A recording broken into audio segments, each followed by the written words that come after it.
বিসমিল্লাহির রহমানির রহিম। শুরু করিতেছি মহান আল্লাহর নামে, যিনি পরম করুণাময় অসীম দয়ালু। এক্সিলেন্ট প্রাইভেট প্রোগ্রামের পক্ষ থেকে আমি রাকিব ব্যাপারী সবাইকে জানাই আন্তরিক শুভেচ্ছা ও অভিনন্দন।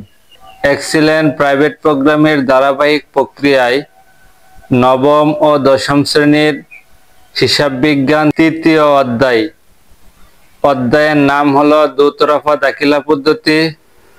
আজকে তার 2 নম্বর পর্ব। আজকের পর্বে আলোচনা করব দুতরফা দাখিলা পদ্ধতির গুরুত্বপূর্ণ বিষয় নিয়ে। প্রিয় শিক্ষার্থীরা, দুতরফা দাখিলা অধ্যায় থেকে প্রতি বছর কম বেশ প্রশ্ন করে থাকে। এই জন্য দুতরফা দাখিলা পদ্ধতি অধ্যায়টি খুবই গুরুত্বপূর্ণ। প্রিয় শিক্ষার্থীরা, এই অধ্যায় থেকে যে ধরনের প্রশ্ন করে থাকে তা হচ্ছে লাভ ও ক্ষতির পরিমাণ নির্ণয় করো, সমাপনী মূলধনের পরিমাণ নির্ণয় করো ও প্রারম্ভিক মূলধনের পরিমাণ নির্ণয় করো, উত্তোলনের পরিমাণ নির্ণয় করো ইত্যাদি এই ধরনের প্রশ্ন করে থাকে। প্রিয় শিক্ষার্থীরা, দুতরফা দাখিলা পদ্ধতি কি? দুতরফা মানে হচ্ছে দত্ত সত্তা। দত্ত মানে 2, সত্তা মানে ব্যক্তি।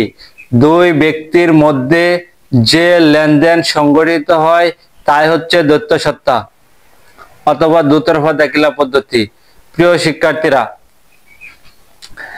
এই দুতরফা দাখিলা পদ্ধতির 2টি পক্ষ নির্ধারণ করে। একটা হচ্ছে ডেবিট পক্ষ, অপরটি হচ্ছে ক্রেডিট পক্ষ।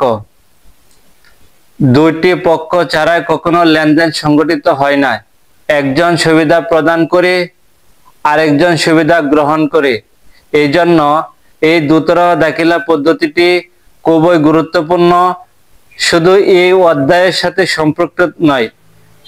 প্রিয় শিক্ষার্থীরা, দুতরফা দাখিলা পদ্ধতি শুধু তৃতীয় অধ্যায়ের সাথে সম্পৃক্ত নয়, হিসাব বিজ্ঞানের যতগুলো অধ্যায় রয়েছে প্রত্যেকটি অধ্যায়ের সাথে সম্পৃক্ত।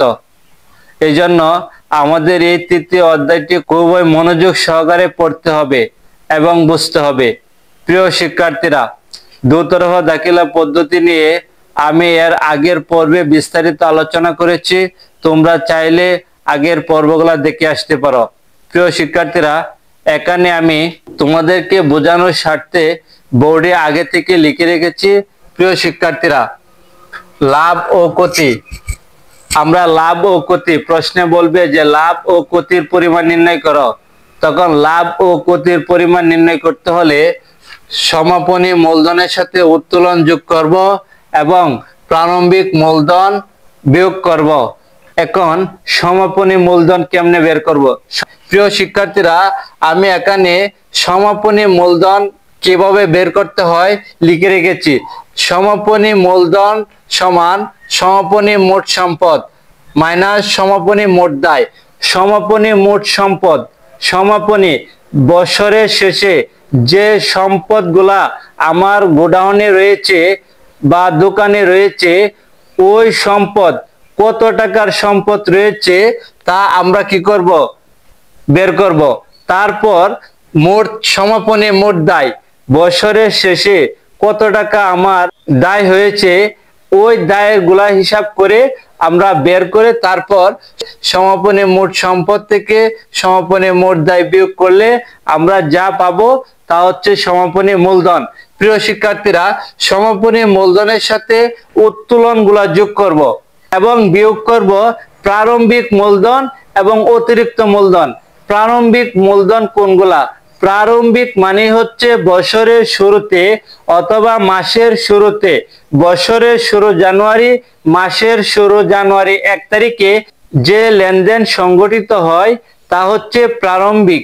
প্রিয় শিক্ষার্থীরা, বছরের শুরুতে এবং মাসের শুরুতে যে টাকাটা আমরা ব্যবসা প্রতিষ্ঠানে বিনিয়োগ করে থাকি ওই টাকাটাই হচ্ছে প্রারম্ভিক বা প্রারম্ভিক মূলধন। প্রিয় শিক্ষার্থীরা, প্রারম্ভিক মূলধন কিভাবে বের করব? প্রারম্ভিক মোট সম্পদ থেকে প্রারম্ভিক মোট দায় বিয়োগ করব। প্রারম্ভিক মোট সম্পদ থেকে প্রারম্ভিক মোট দায় আমরা কি করব? বিয়োগ করব। তারপর যা পাবো তা হচ্ছে প্রারম্ভিক মূলধন। প্রিয় শিক্ষার্থীরা, লাভ ও ক্ষতি নির্ণয় করতে হলে সমাপনী মূলধনের সাথে উত্তোলন যোগ করব এবং প্রারম্ভিক মূলধনের সাথে অতিরিক্ত মূলধন যোগ করব।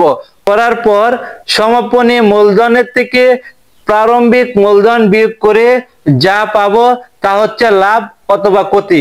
প্রিয় শিক্ষার্থীরা, আজকে যে বিষয়টি নিয়ে আলোচনা করেছি, যদি তোমাদের এখানে বুঝতে কারো অসুবিধা হয় তাহলে অবশ্যই আমাকে কমেন্ট বক্সে জানাবে। আমি পরবর্তীতে সংশোধন করে দেওয়ার জন্য চেষ্টা করব। সবাই ভালো থেকো, সুস্থ থেকো। আসসালামু আলাইকুম।